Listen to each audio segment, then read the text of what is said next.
Good morning. Well, we are going to have a good one today. For those of you who are new, I know that when you first follow me, it can seem like it's complicated because there's so much there you never saw before, and you're learning so many new things, and you're trying to think biblically. But as the weeks pass, you get more and more acclimated to this type of teaching. This is the type of teaching your pastor went through when he went to seminary. And you, you, you get in the mindset as time goes by. Don't get discouraged. In fact, if you get a little behind, it's always okay. Although, keeping up with it is probably the best. But if you get behind, we do have time for you to catch up during the Thanksgiving, Christmas time period, which will give you extra time to get back to the lessons that you were um, so don't skip ahead to the new lesson unless you've done the older lessons, because one lesson is built upon the other.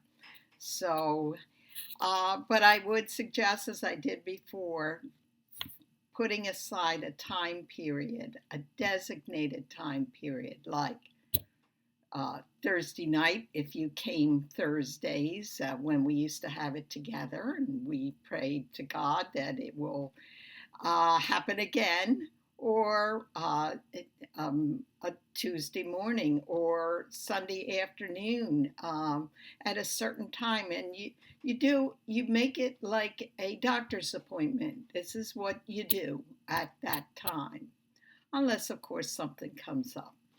But put a note for yourself because this is important. Know God's word. It's his letter to us. And when we learn his word, we realize how he has fixed things so that all things work together for good to those who love him. It's marvelous in our eyes. Well, we're going to go back to Jen.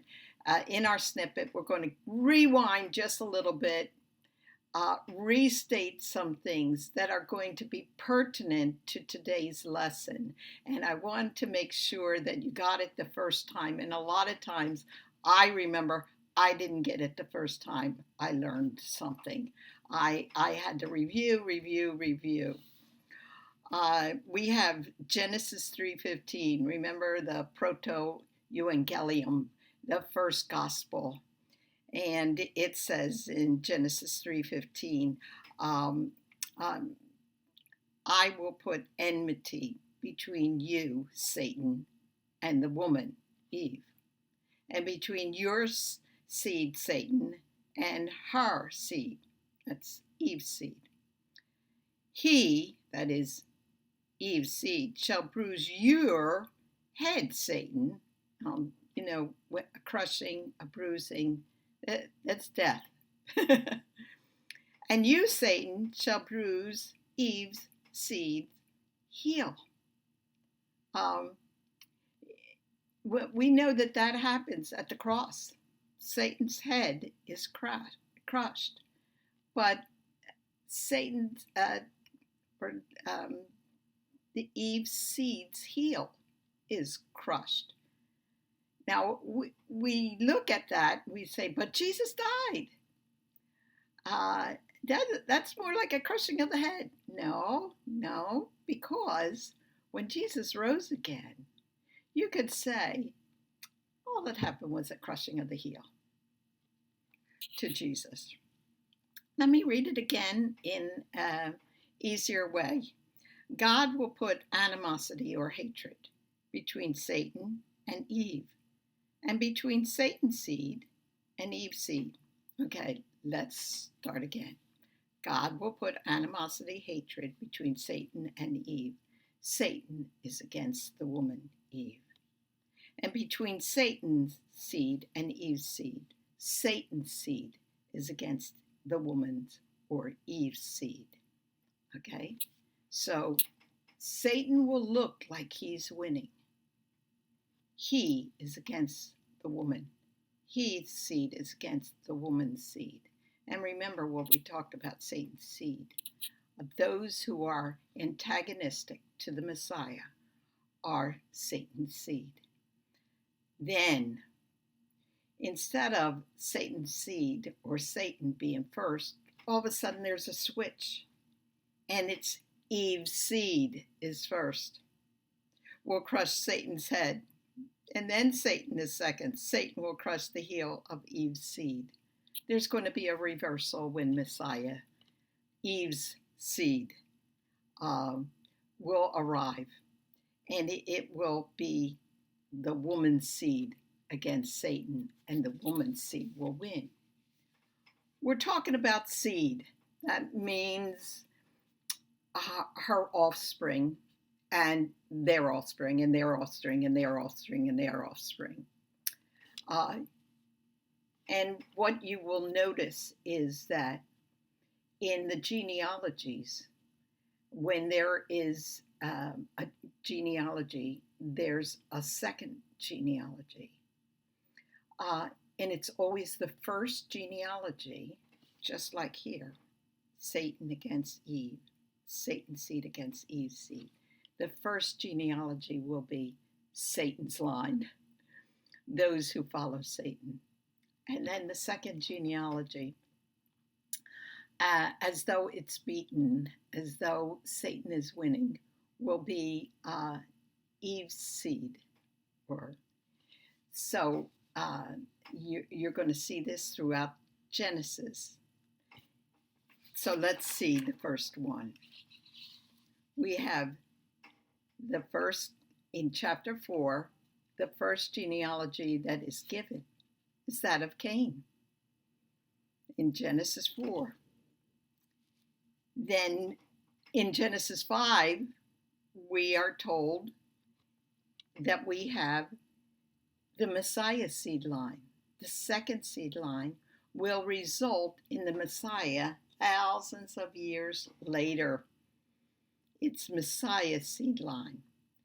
And it always starts out, Messiah's seed line starts out with, these are the generations of. These are the generations or genealogy of. And it'll give the seed line. And let's look.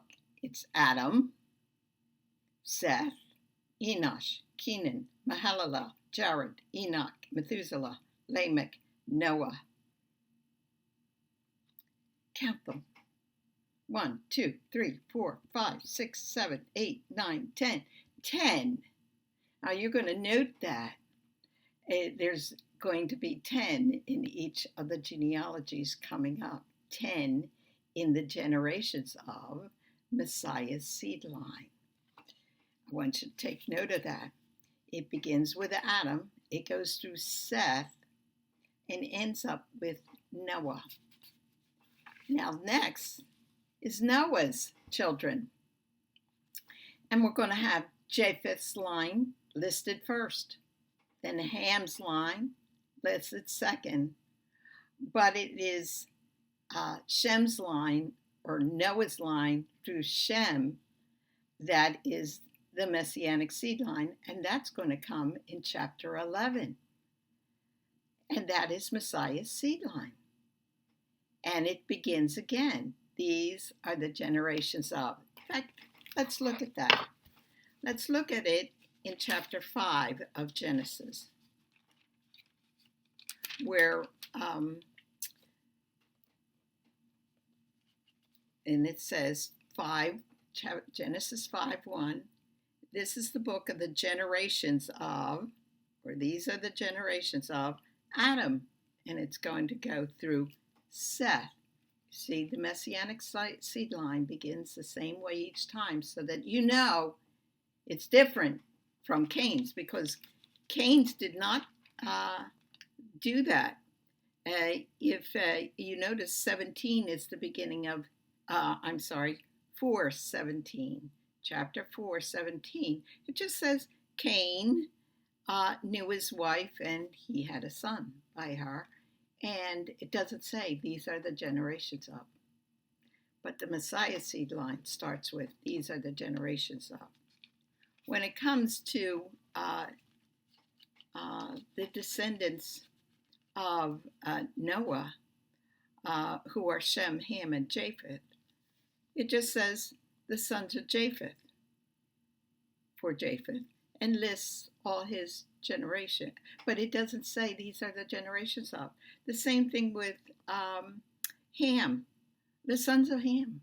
Doesn't say the generation, these are the generations of. But when in 11, when it comes to Shem's line that ends up with Messiah, it says, these are the generations of Shem. See that? So we have Japheth's line on your paper. That's Satan's seed line. And Japheth's line are the outer nations that are constantly coming against the Messianic seed line. And then Ham's line. Ham has the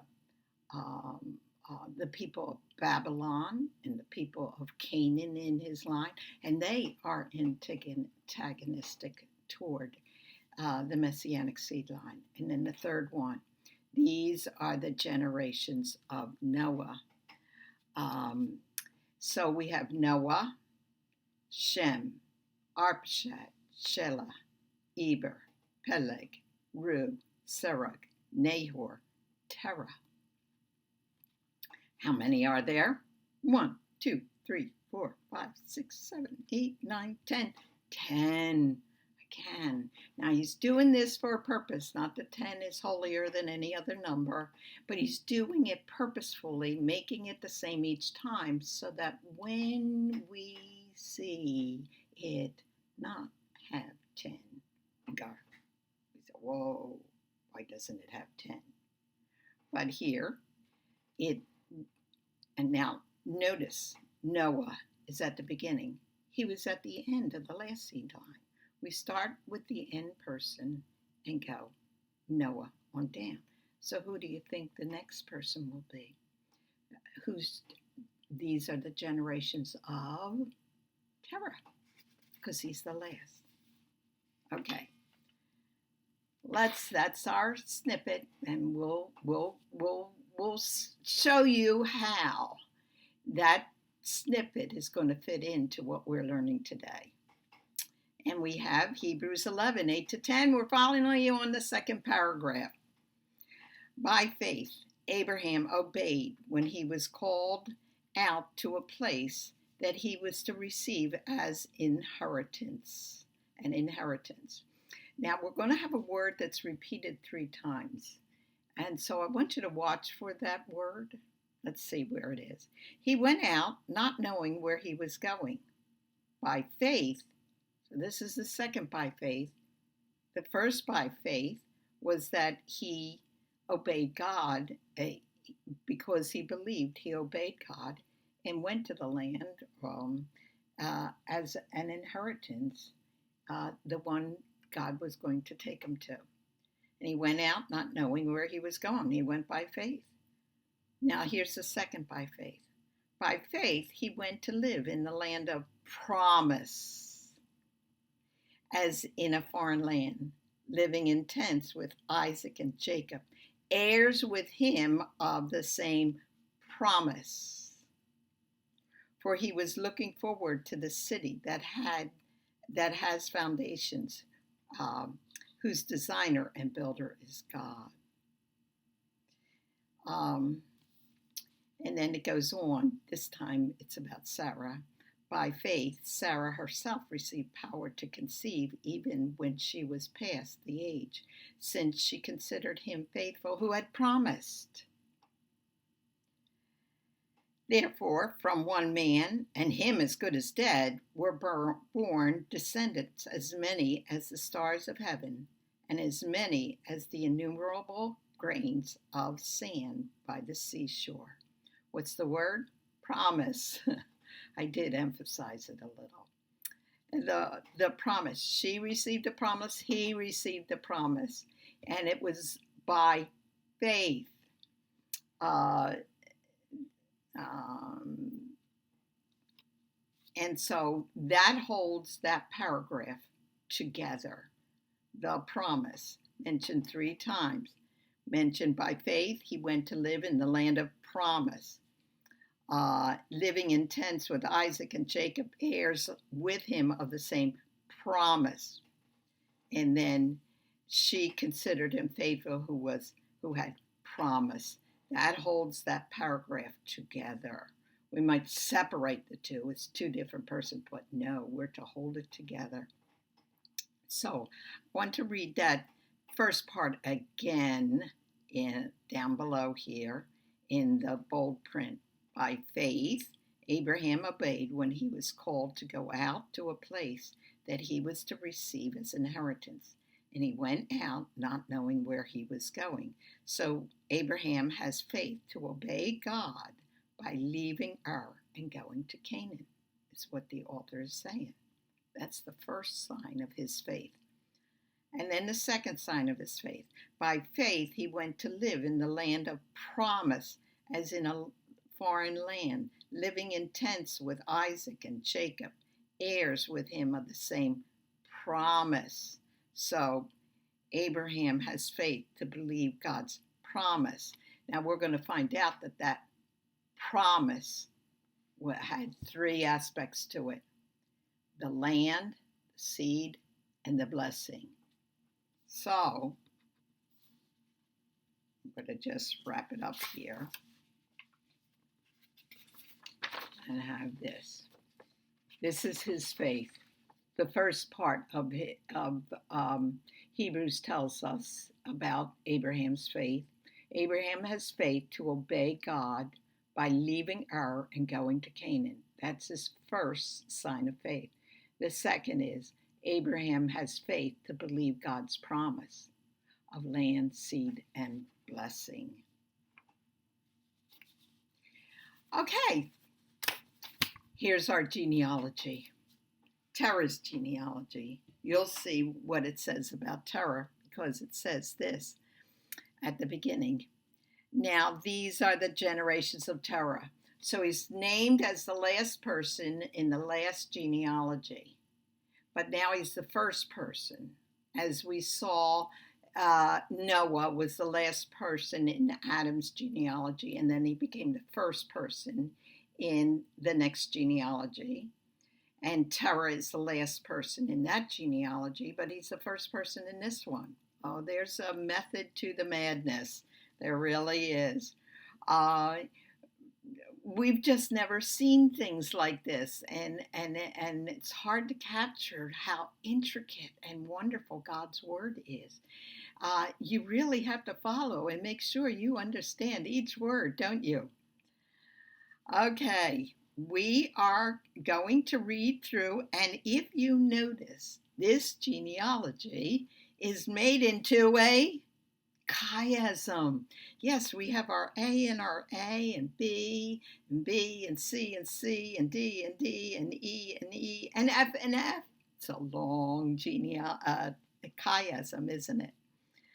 So we're going to, this is still the Messianic seed line, the seed line of the Messiah. So let's start. I'm just going to read through this genealogy because there's a lot to it. Do you remember the genealogy of Adam to Noah? We had the story of Enoch in that genealogy. Very short, but it's the story of Enoch. We didn't realize, did we, that it was part of the genealogy, the section on the genealogy. And what we have at the end was Noah was a part of that genealogy. And why? And we are told in that genealogy that it was what his name meant and what Lamech, his father, hoped for. He hoped for a reversal of the curse, didn't he?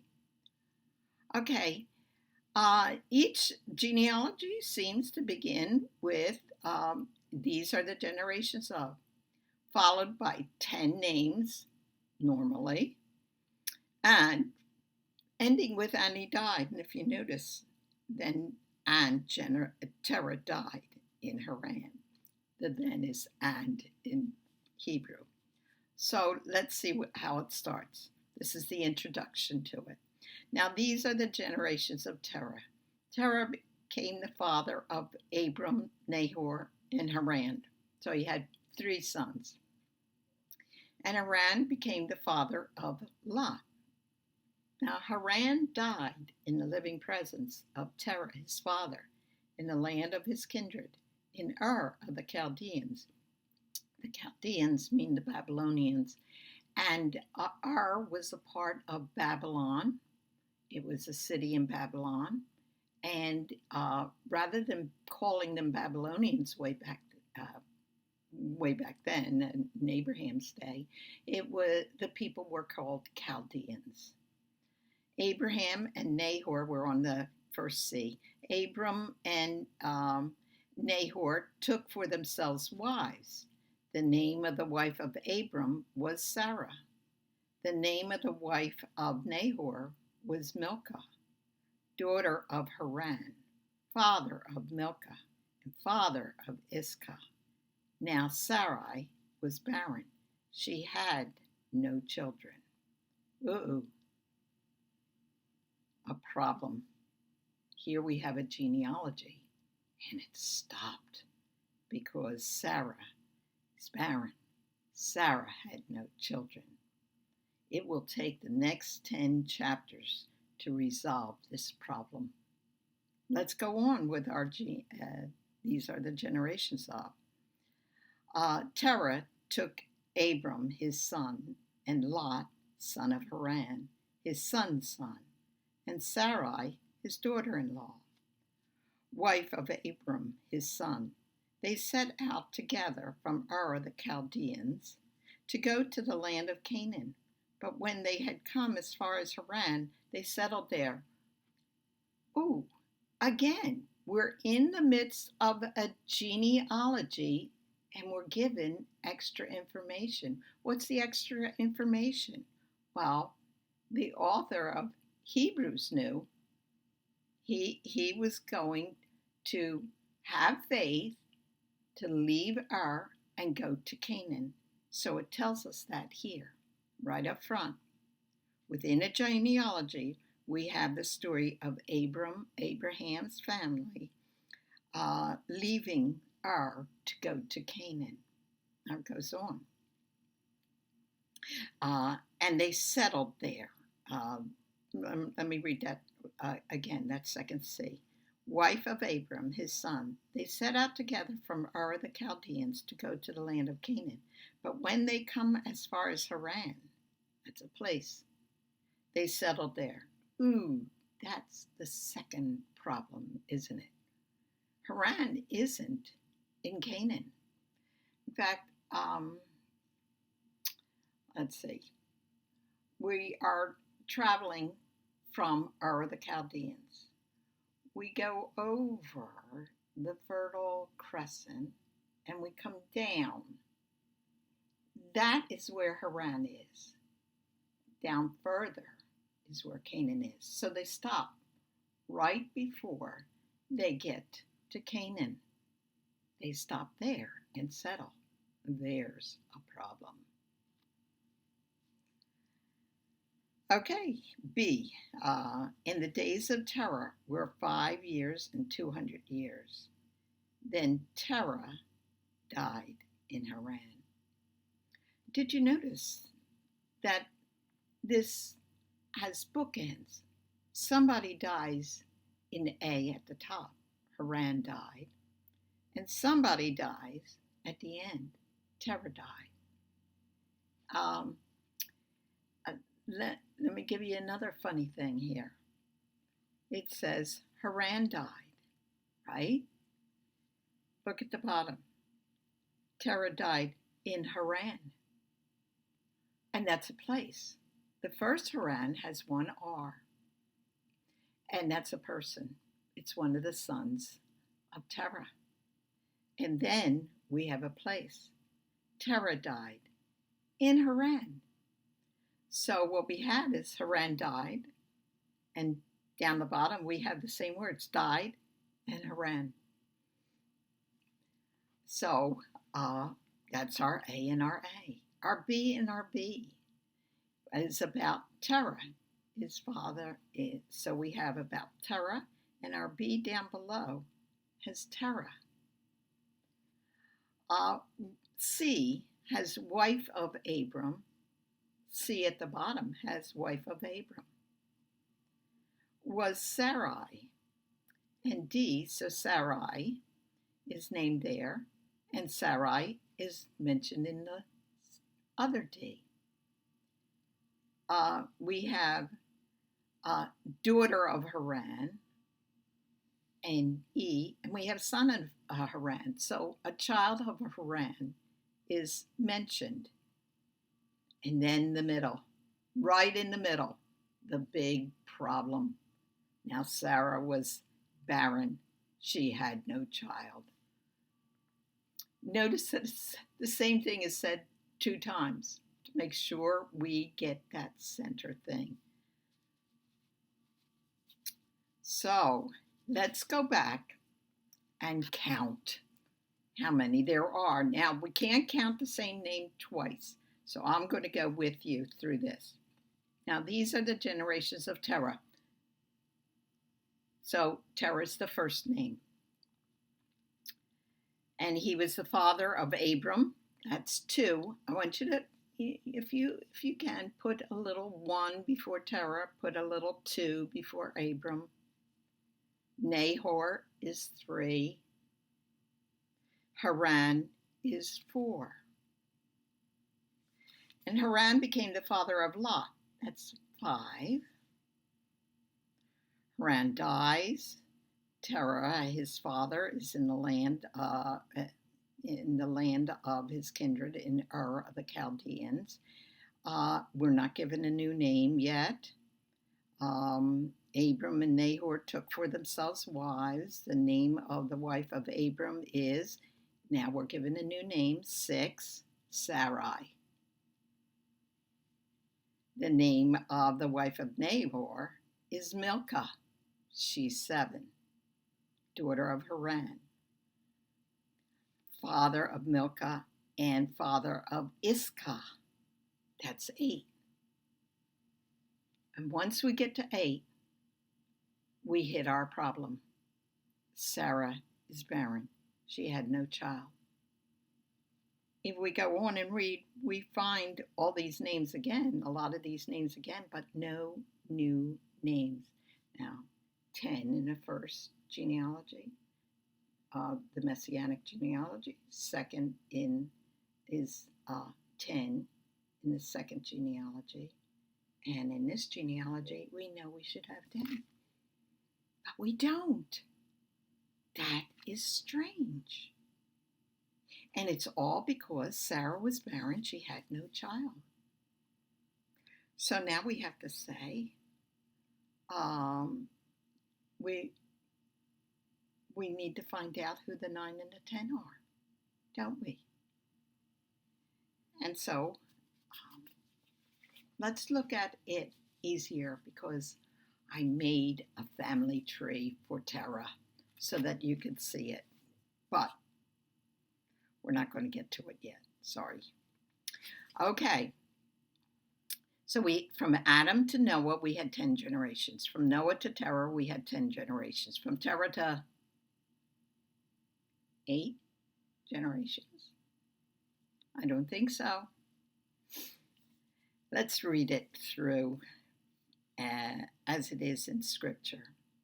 When Terah had lived 70 years, he fathered Abram, Nahor, and Haran. You're going to see that we're reading again the genealogy. Now, these are the generations of Terah, 27. Terah fathered Abram, Nahor, and Haran. You know that he had 3 sons, and Haran fathered Lot. This is the Haran that dies, and he's the father of Lot. Haran died in the presence of his father Terah in the land of his kindred, in Ur of the Chaldeans. So Haran dies outside of the land, in fact, way back when they lived in Ur of the Chaldeans, the Babylonians. And Abram and Nahor took wives. The name of Abram's wife was Sarah, and the name of Nahor's wife was Milcah, the daughter of Haran, the father of Milcah and Iscah. Now Sarah was barren, she had no child.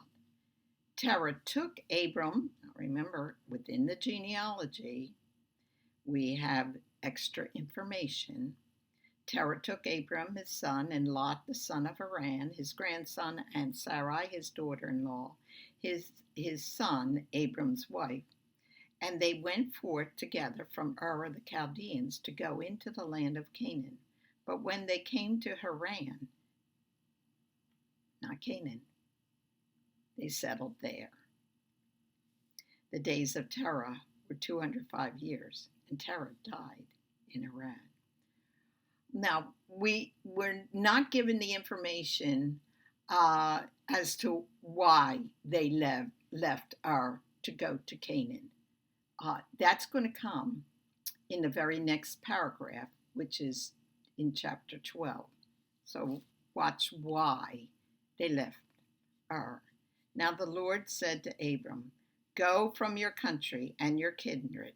And we're told in the next chapter, chapter 13, that God had told him when he was in Ur.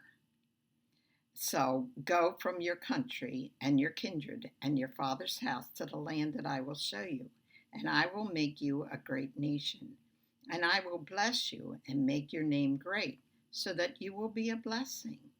I will bless those who bless you, and him who dishonors you I will curse, and in you all the families of the earth shall be blessed. So Abram went as the Lord had told him, and Lot went with him. Abram was 75 years old when he departed from Haran. So he's going to leave his family, just as God said, go from your country and your family. Now that the genealogy is over, we're told, it's explained to us why they did initially leave Ur. So let me give you the chronological order. Abram gets his call to go to Canaan from Ur, Babylon. Abraham goes with his family, and they stop and settle in Haran. But that's not what God had told him to do. But Abram has been told to leave his family. Does he? Yes. So Abram obeys God by continuing on. Lot coming with him to Canaan. Now, in order to help you to see the seed line, I made a family tree, as I said. So we're going to look at a Terah's family tree. It starts with Adam, Seth, Noah, Shem, and then Terah. Well, Terah has 3 sons. Look below: Abram, Nahor, and Haran. Now you're told in the genealogy first that Nahor, his son, marries Milcah. But Milcah is the daughter of Haran. Thus, Milcah marries her uncle. And in those days, that's what they did. Haran had 3 children before he died: Milcah, Iscah, and Lot. Those 3 children. But over here we have Abram. And he marries Sarah. Now I want you to take note of what is going on here. Everyone in this genealogy, in the Messiah's genealogy, is from one family, from one person, Terah. And so that the foundation of this messianic seed line is all on a par. That is, everybody is from the same family. But you say, wait a second, it didn't say that Sarah doesn't tell us her father. So is she of the same genealogy? Yes. Do you remember the story of Abraham and Sarah? Um, it, when they went to the Philistine country and they were in Abimelech's place. And Abimelech takes Sarah into his harem. It tells us he never did anything with her, but she was so beautiful he takes her in because Abraham had lied. He said, well, we're going to find out it was half a lie, but half a lie is as bad as a full lie. Abraham had said Sarah was his sister because he was afraid of what Abimelech might do to him. Well, later when Abimelech confronts Abraham because he almost had gotten a plague, had been killed by God, he said, wait a second, why did you lie to me and tell me she was your sister? Well, I didn't lie to you exactly. She is my sister by my father. So Sarai's father is Terah. She just has a different mother. She is Abraham's half-sister. Again, remember at the beginning, this is the type of thing that happened. The law wasn't enforced, and so you could take your half-sister at that time. So each one comes from Terah: Sarah and Abram, Milcah, Nahor, Haran, Milcah, Yiscah, and Lot.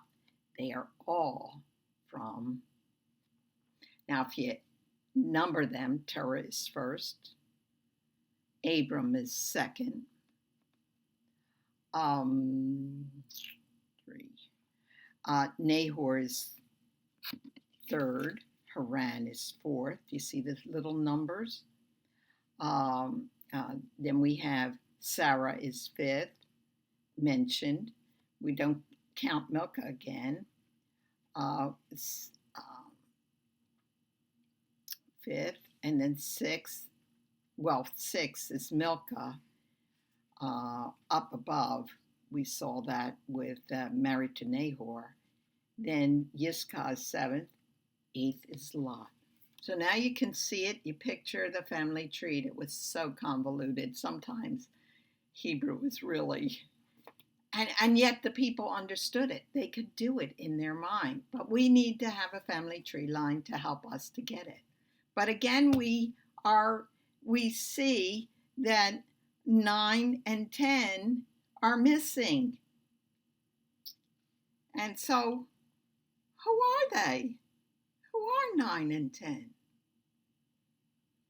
Well, I'll give you a little secret. They're Ishmael, Abraham's son by Hagar. But that can't be the messianic seed line, can it? Number one, he's the 9.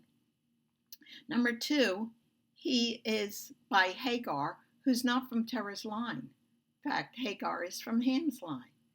So in the foundation of this messianic seed line, we have all from the same family, Terah, who's part of the family of the Messiah. So if Ishmael is 9, who's 10? Isaac. Yes, Isaac is our 10. He's the one, the important one, the 10th one that will carry on the messianic seed line. Now let's look at that again.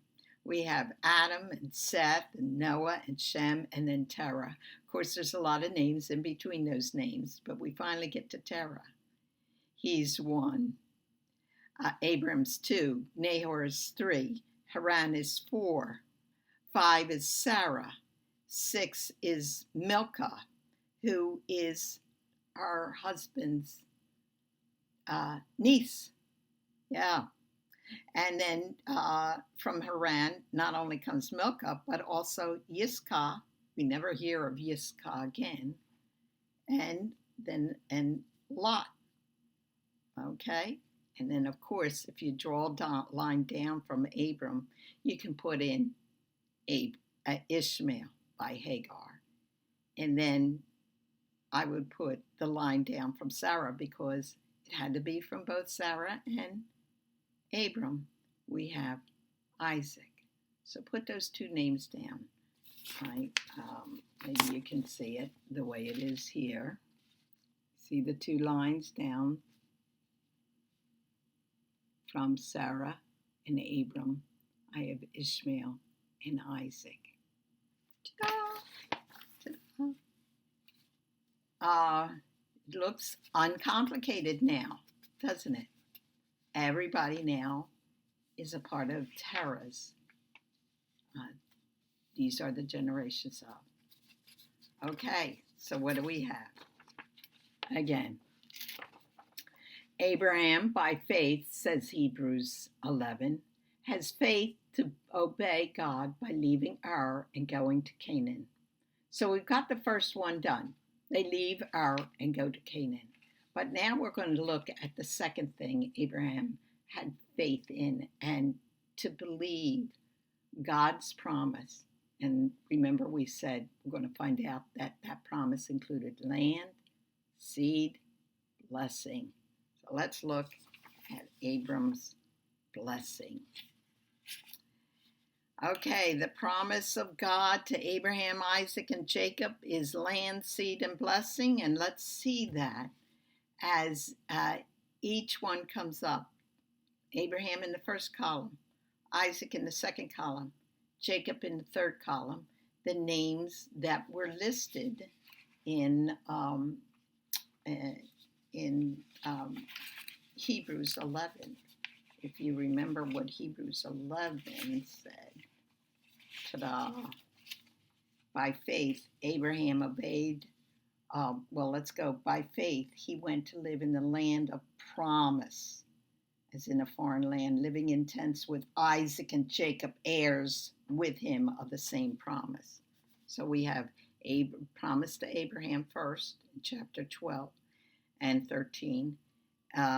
Promise to Isaac in Genesis 26, and promise to Jacob in Genesis 28. Now, you note that there is bold print in each one of them. And that's because God is giving the same promise to each one: land, seed, and blessing. Now, I want you to write down to the left of your columns, land, seed, and blessing when they come up. I'll tell you when. Now, Yahweh said to Abram, this is in 12, 1-3, go from your country and your kindred and your father's house to the land that I will show you. Watch this. I will make you a great nation. So, a great nation is seed. He has to have seed in order to have a great nation. But we'll see that also at the bottom here. So put seed.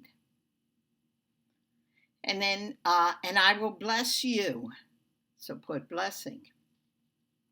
And I will make your name great, and your name will be a blessing. If you want, you could put blessing again. I will bless again, those who bless you, and him who dishonors you, I will curse. And in you, all the families of the earth will be blessed. So we see seed, he'll be a great nation, and then blessing. But it takes the next chapter to bring in the rest. So we're going to skip to chapter 13 here. And Yahweh said to Abram, lift up your eyes and look from the place where you are, northward, southward, eastward, westward, for all the land. So we had seed at the very beginning, then blessing, and now land. See, the three items that I had told you, land, seed, and blessing, was the promise. For all the land that you see, I will give to you and your offspring forever. I will make your offspring as the dust of the earth, so that here we have seed again. so that if one can count the dust of the earth, your offspring or your seed also can be counted. Land, seed, and blessing. Now, many chapters later, in fact, 14 chapters later, we have Isaac. And let's see his promise. Now there was a famine in the land besides the former famine that was in the days of Abraham. He's referring back to the famine where Abraham had left the land. And now we have Isaac. And what's he going to do? And Isaac went to Gerar, to Abimelech, king of the Philistines. Is this the same Abimelech that Abraham had lied to? Or was it a descendant? We don't know. Named Abimelech. And Yahweh appeared to him, to Isaac, and said, "Do not go down to Egypt, as his father had," remember, during a famine. "Do not go down to Egypt. Dwell in the land of which I will tell you. Sojourn in this land. I will be with you, and I will bless you." There's blessing.